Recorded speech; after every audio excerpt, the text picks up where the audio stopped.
Back again for another video, guys. So in this one we're going to be talking about the two sides of business, because so many people fail to understand exactly what two sides there are to business, and I did for a very long time.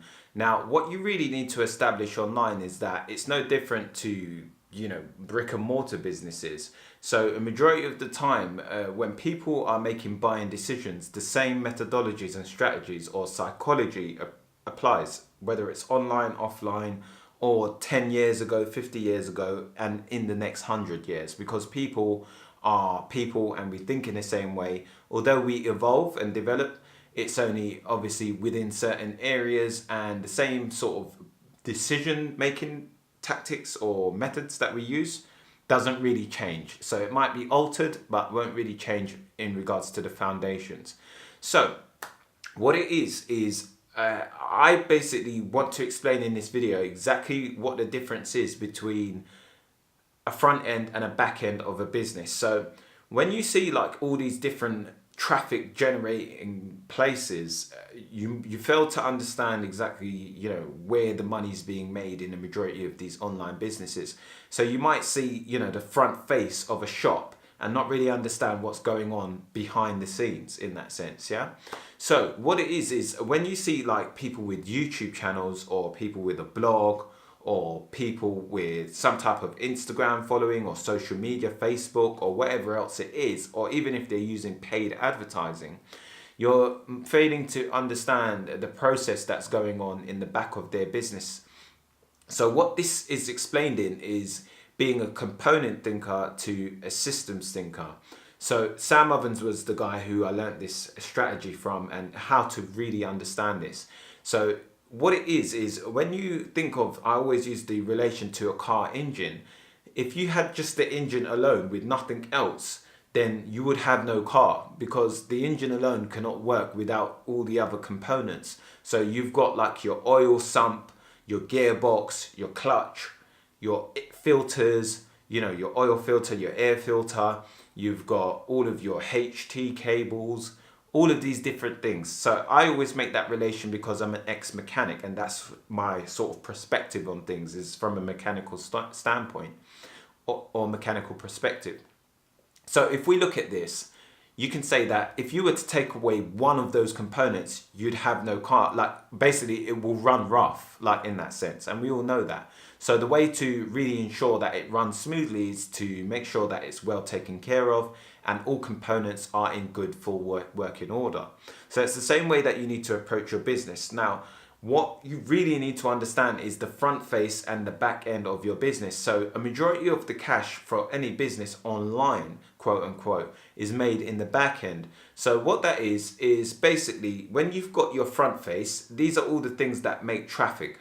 So you've got things like blogs, so you're getting Google traffic. So this is search engine traffic, okay? Or you've got YouTube traffic, so social media traffic or search engine traffic. You can put it in the same bracket because it's also a search engine. But obviously we could look at Instagram, could look at Twitter, could look at all these other platforms, and this is all social media traffic. So I'm just going to leave it right there. So these are all the things where people think that you can just link inside of those profiles and make a load of cash. Now you can make some money in the front end there. You can make some money, but what it is a majority of the money that is made is usually in the back end of a business. So what people mainly focus on trying to do with that traffic is converting that traffic into leads that they own. So every business we know has a subscription list. So that means like a customer list is the most important thing to any business. If you take out any business in the world, like Sky, Sky is a big, huge company, or Amazon or whoever, they've all got a customer list and they got some point of contact of where they can get to you direct. So they need no other sort of company or third party service to get to you. Like they can get to you direct if they need to. I might take that back in regards to third party service, because they might need an email marketing service to actually, get to you in that sense. So that's the only thing they will need to contact you. But in regards to when they're advertising to you, they can reach you on many different platforms all at once. For example, if someone has your email, just say, for example, a company, they can go onto Facebook, upload your email address, and then Facebook will search through its platform to see if your email address matches up to a profile. And then that person or company will be able to market to you based on your email. So this is all the data of where people are not happy about it, and different things are going on the news and whatever else, because this is how information of them gathering your email from, just say for example, a free ebook or something, then they can use that to remarket to you on a different platform on Facebook. So anyway, so when we look at that, you can see that all of these successful businesses establish themselves on different social media platforms based on what it is that they're trying to sell, and also where that potential audience are on the internet. So if you're selling something about fitness and it's for young people who are trying to get shredded and they want to lose weight and they love to travel and all of that different stuff, you might be targeting Instagram. That's like the best sort of social media platform for that. If you're selling something that's for a bit more experienced people, they're homeowners, they got 2 kids and whatever else, and it's, a more long-term sort of investment profile package or something like that to do with stock investing and savings, you might go onto Facebook, because that's where those older people are hanging out. So what you really need to understand as well is, when you're marketing on these platforms, one, what reason or purpose are these people on the platforms for? Because if we look at things like Facebook, people don't go onto Facebook to think, oh, you know what, I'm going to go shopping today. People don't. We now have the Facebook marketplace, so obviously I make an exception to that. But when we look at it in general, people are not on the platform for those specific reasons. So it's your job to basically touch on some pain points to get those people to then leave you some point of contact of where you can directly contact them in future regarding what it is you have to sell. So a way of doing that on the internet is purely through email, and also now we have Facebook Messenger. So if you're using like platforms like an email autoresponder like Alex Becker's Market Hero, then you can obviously use, he's got Facebook Messenger and emails all inside of one package for $19 a month. But there's other Facebook Messenger services. I forgot what the free one's called. I can't even remember.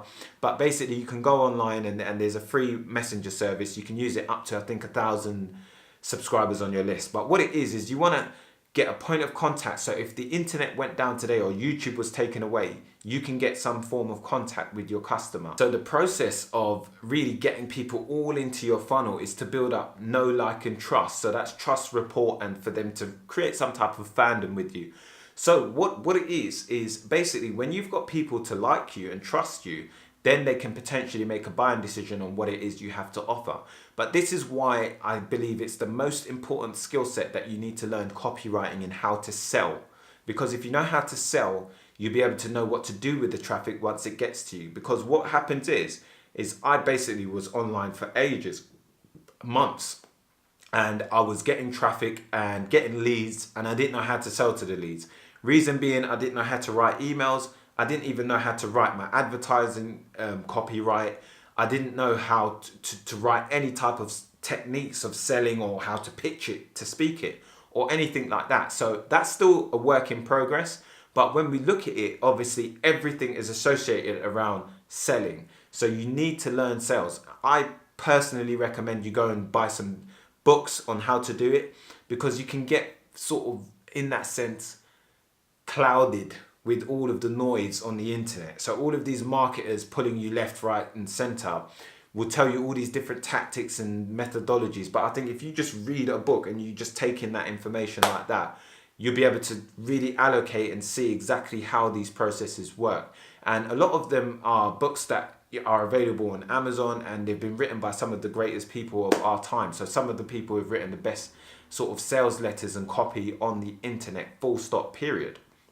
Okay, so when you get these people into your back end of your business, this is where you're going to retarget them, because on average, you might have heard the saying that people don't buy on until they see something around 5 to 7 times.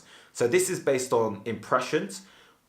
For example, when you see a product, you don't just go, oh, I'm going to buy that straight away. You have to build up some type of understanding of the company, the brand, and start to like them. So if a friend recommends them, they've already sort of passed that trust on. Like, because if you've already got 100% trust in your friend, if they tell you it's good, you're probably going to like it straight away. So that trust is then filled. But then the company still has to have a good product, good value, and all of those different things. So everything has to be combined, like I said, into a system. It has to be the whole system. So you've got the front end of where you get the traffic. That's how you get people in. But what happens when they're inside? Because you can't just link on the front end and expect to run some sustainable, profitable business over a long period of time. You're going to make some bit of money, but it's not going to be sustainable. And if you're doing this, or if you're on this channel, then I'm assuming that you're trying to build a sustainable long-term business. So the way you have to do that is by building up a list of your customers, which is just logical. It's basic common sense. And a customer list on the internet is AKA also known as a subscriber list, which is obviously going to be people that you can on demand just contact straight away. You can click a button and contact those people, and you be able to segment those people into different areas.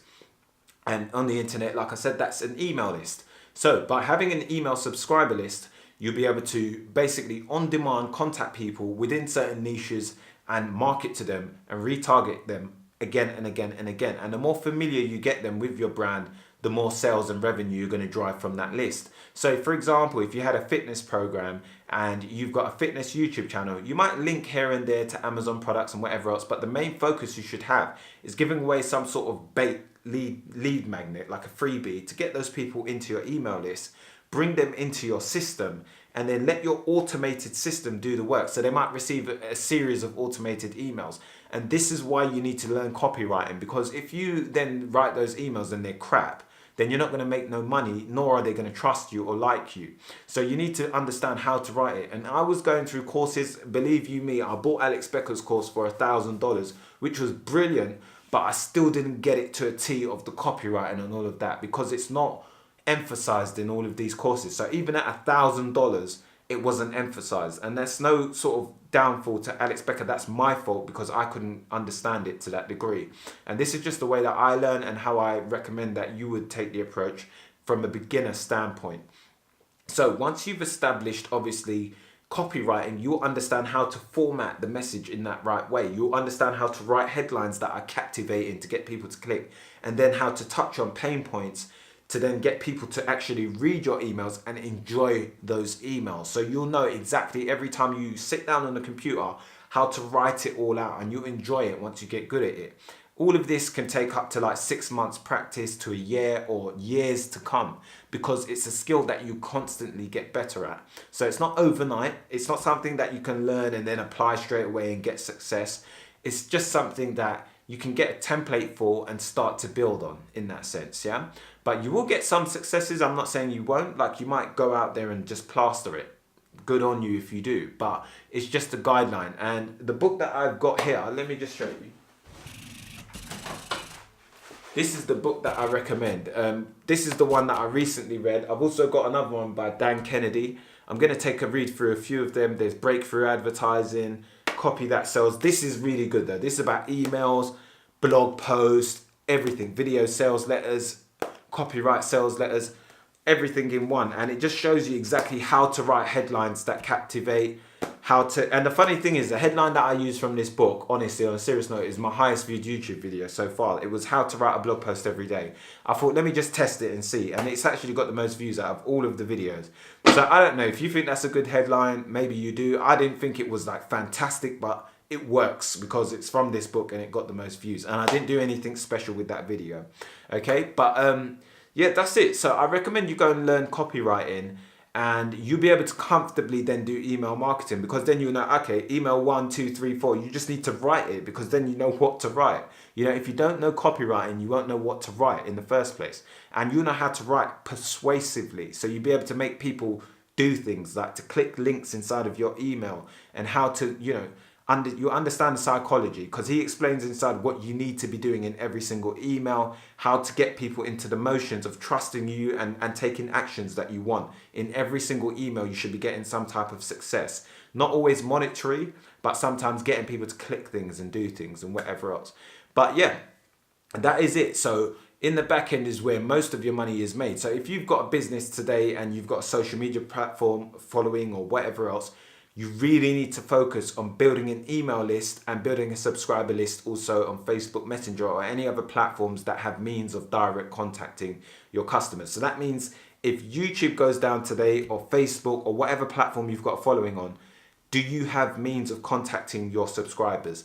If yes, then you're doing a good job. If no, then you've got to rethink what you're doing, and you need to be getting people onto your personal email list of where you own the custom. And then that way you can work on them and consistently build up that trust and rapport of where you can generate revenue. And the thing what you need to understand is, even if you're running paid advertising or whatever else, once you've got those people on the list, you can just click the button and send emails to them and contact them on autopilot whenever you want. Start having them on WhatsApp or something like that, and you're just messaging, hey, do you want this? Or hey, and you know they're into fitness and you've got some good valuable sort of offers to give them, then you know, okay, well, you know, I can sell them this, or I can give them this helpful worksheet this week, or helpful video, helpful resource that I found useful, whatever it is, whatever niche or industry you're in. You can build up a list in that industry, and that's going to be your biggest asset online.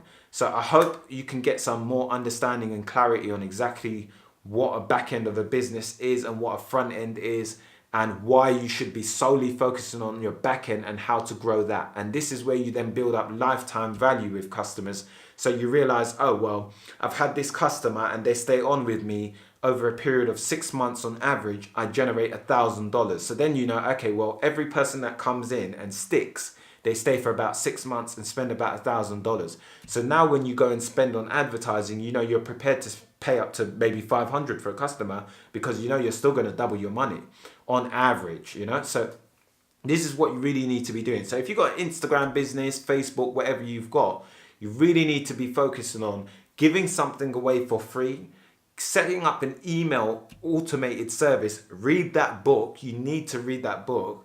Write those emails in the correct format, and then introduce yourself of who you are, why you're in their inbox, and what they can expect from you. Then go through the sequences of setting up those emails, and you can write them all like within the next week and just send people through on autopilot. Just have them going through, making money on the back end on autopilot. And then you can remarket to those people in future for completely free. And you can upload those emails to Facebook, remarket to them on Facebook. So if you know, oh, well, I've got a new fitness program, I want to market this course or whatever else, you might go and set up an advertisement on a custom audience on Facebook, and then insert all of those emails on Facebook, and Facebook will go through Facebook and try and find those emails and allocate those people based on their email addresses. So that's how advanced it can get. But mainly focus on the basic steps, because that's the most important. So the basic thing is just getting those emails, and then just get started. Just start writing those emails, start reaching out to people and building up that